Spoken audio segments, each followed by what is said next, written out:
അസ്സലാമു അലൈക്കും വറഹ്മത്തുള്ളാഹി തആല വബറകാതുഹു. അൽഹംദുലില്ലാഹ്. പ്രിയ സുഹൃത്തുക്കളെ, റബീഉൽ ആഖിർ മാസമാണല്ലോ. നമ്മുടെ റബീഉൽ അവ്വൽ മാസം കഴിഞ്ഞല്ലോ. അപ്പോൾ ഈ ഒരു മാസവും ഒരുപാട് നമുക്ക് റബീഉൽ അവ്വൽ പോലെ തന്നെ ഒരുപാട് പവിത്രതകൾ നിറഞ്ഞ മാസമാണ്.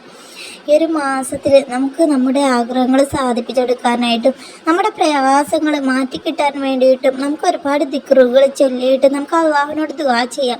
ഒരുപാട് ഔലിയാക്കളുടെ മാസമാണ്. ഔലിയാക്കൾ ഒരുപാട് ഇബാദത്തുകൾ എടുത്ത മാസമാണ്. ഈ ഒരു മാസത്തിൽ നമ്മൾ ഔലിയാക്കളെ കുറിച്ചിട്ടും വലിയ വലിയ ആൾക്കാരെ കുറിച്ചിട്ടും നന്മകൾ നിറഞ്ഞ നമ്മുടെ മുന്നേ കഴിഞ്ഞു പോയ കാലഘട്ടത്തിൽ കഴിഞ്ഞ കാലഘട്ടത്തിലുള്ള സഹാബിമാരെ കുറിച്ചിട്ടും ഔലിയാക്കളെ കുറിച്ചിട്ടൊക്കെ നമുക്ക് മറ്റുള്ളവർക്ക് പറഞ്ഞു കൊടുത്താലും അതുപോലെ അവരെ ഓർമ്മിച്ചാലും നമുക്ക് ഒരുപാട് പുണ്യം കിട്ടുന്ന ഒരു മാസമാണ്. നമ്മൾ ഈ ഒരു മാസത്തിൽ ഔലിയാക്കളെ ബഹുമാനിക്കുക, അവർക്ക് വേണ്ടി നമ്മൾ യാസീനുകളും ദിക്റുകളൊക്കെ ചൊല്ലി അതിയെ ചെയ്തിട്ട് നമ്മൾ അള്ളാഹുവിനോട് ദുആ ചെയ്താൽ നമ്മുടെ ആഗ്രഹങ്ങളൊക്കെ സാധിപ്പിച്ച് കിട്ടും. അതുപോലെ ഔലിയാക്കൾ ധാരാളം എല്ലാ ഔലിയാക്കളും അതുപോലെ യൂനുസ് നബി പോലത്തെ ഒരുപാട് നബിമാരും ചൊല്ലിയ ഒരു ദിക്ർ നിങ്ങൾക്ക് പരിചയപ്പെടുത്തി തരാം. ആ ഒരു ദിക്ർ നമ്മൾ നമ്മുടെ ജീവിതത്തിൽ അധികരിപ്പിച്ചാലും ഈ ഒരു മാസം, ഈ ഒരു റബീഉൽ ആഖിർ മാസം 1 മുതൽ 30 വരെ ധാരാളമായിട്ട് അധികരിപ്പിക്കുക. നമ്മൾ ഈ ഒരു മാസത്തിൽ നമ്മൾ ഒരുപാട് ബഹുമാനിക്കുക. ശ്രേഷ്ഠതകളുള്ള ഒരു മാസമാണ്.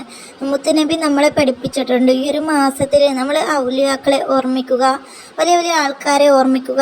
അധിക പേർക്കും രോഗമായിരിക്കാം, അല്ലെങ്കിൽ സാമ്പത്തിക ബുദ്ധിമുട്ടായിരിക്കാം, അല്ലെങ്കിൽ ജോലി തടസ്സം, വിവാഹ തടസ്സം, മക്കളില്ലായ്മ, എന്തുമാവട്ടെ, നിങ്ങൾക്ക് എന്ത് പ്രയാസമായിരിക്കട്ടെ ഈ ഒരു മാസത്തിൽ നിങ്ങൾ നിയത്ത് വെച്ചോളൂ. നിങ്ങൾക്ക് എത്രയാണോ ചൊല്ലാൻ കഴിയുക, 10,000 ആണോ അല്ലെങ്കിൽ 1,00,000 ആണോ 2,00,000 ആണോ, നിങ്ങളെ കൊണ്ട് കഴിയുന്നത് എത്രയാണോ നിങ്ങൾ നിയത്ത് വെച്ചിട്ട് ഈ ഒരു റബീഉൽ ആഖിർ 30ൻ്റെ ഉള്ളിൽ നിങ്ങൾ ചൊല്ലി തീർക്കുക. ചൊല്ലിയിട്ട് ഓരോ ദിവസവും ചൊല്ലും തോറും നിങ്ങളുടെ ആവശ്യങ്ങൾ അള്ളാഹുവിനോട് ആത്മാർത്ഥമായിട്ട് ദുആ ചെയ്യുക. നിങ്ങളുടെ ആവശ്യങ്ങളും നിങ്ങളുടെ എല്ലാ ആഗ്രഹങ്ങളും അള്ളാഹുവിനോട് പറയുക. ലാസ്റ്റ് 30-ാം തീയതി നിങ്ങൾ ചൊല്ലി തീർത്ത് കഴിഞ്ഞാൽ നിങ്ങൾ മനസ്സറിഞ്ഞ് ആത്മാർത്ഥമായിട്ട് കരഞ്ഞുകൊണ്ട് തൗബ ചെയ്യുക. തെറ്റുകളിൽ നിന്ന് പുറത്തു തരാൻ വേണ്ടിയും അതുപോലെ പാപമോചനത്തിന് വേണ്ടിയും നിങ്ങളുടെ ആഗ്രഹങ്ങളൊക്കെ അള്ളാഹുവിനോട് പറയുക. അള്ളാഹു ഉറപ്പായിട്ട് നിങ്ങൾക്ക് സാധിപ്പിച്ചു തരും. ആ ഒരു വിലയേറിയ ദിക്ർ ഏതാണെന്ന് അറിയണ്ടേ? യൂനുസ് നബി മീനിൻ്റെ വയറ്റിൽ പെട്ടപ്പോൾ ചൊല്ലിയ ആ ഒരു ദിക്റാണ്. ഇത് ഔലിയാക്കളൊക്കെ ഒരുപാട് അധികരിപ്പിച്ചിട്ടുള്ള ഒരു ദിക്റാണ്. ലാ ഇലാഹ ഇല്ലാ അൻത സുബ്ഹാനക ഇന്നി കുന്തു മിനൽ ളാലിമീൻ. ഈ ഒരു ദിക്റാണ് നമ്മൾ ഈ ഒരു മാസത്തിൽ ധാരാളം അധികരിപ്പിക്കേണ്ടത്. നമ്മുടെ എല്ലാ പ്രയാസങ്ങളും മാറ്റിക്കിട്ടും. അതുപോലെ അള്ളാഹു പുറത്തു തരും, നമ്മുടെ ആഗ്രഹങ്ങൾ സാധിപ്പിച്ചു തരും.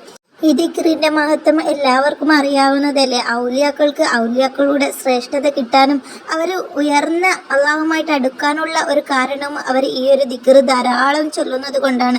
അവർ ഈ ഒരു ദിക്ർ ചൊല്ലിയിട്ട് അള്ളാഹുവിനോട് ദുആ ചെയ്യും. നമുക്കും ഔലിയാക്കളുടെ ആ ഒരു സ്ഥാനമൊക്കെ കിട്ടും. നമ്മൾ ധാരാളം ചൊല്ലിയാൽ അള്ളാഹുമായിട്ട് നമുക്ക് നല്ല രീതിയിൽ തന്നെ അടുക്കാൻ പറ്റും. നമ്മൾ ശ്രമിച്ചാൽ അള്ളാഹുമായിട്ട് നമുക്ക് ലയിക്കാൻ പറ്റും. എല്ലാവരും ഈ ഒരു ദിക്ർ ചൊല്ലാൻ ശ്രമിക്കുക. നിങ്ങളുടെ എല്ലാ ആഗ്രഹങ്ങളും അള്ളാഹു സാധിപ്പിച്ചു തരും. ഇൻഷാ അല്ലാഹ് ദുആ ചെയ്യുക.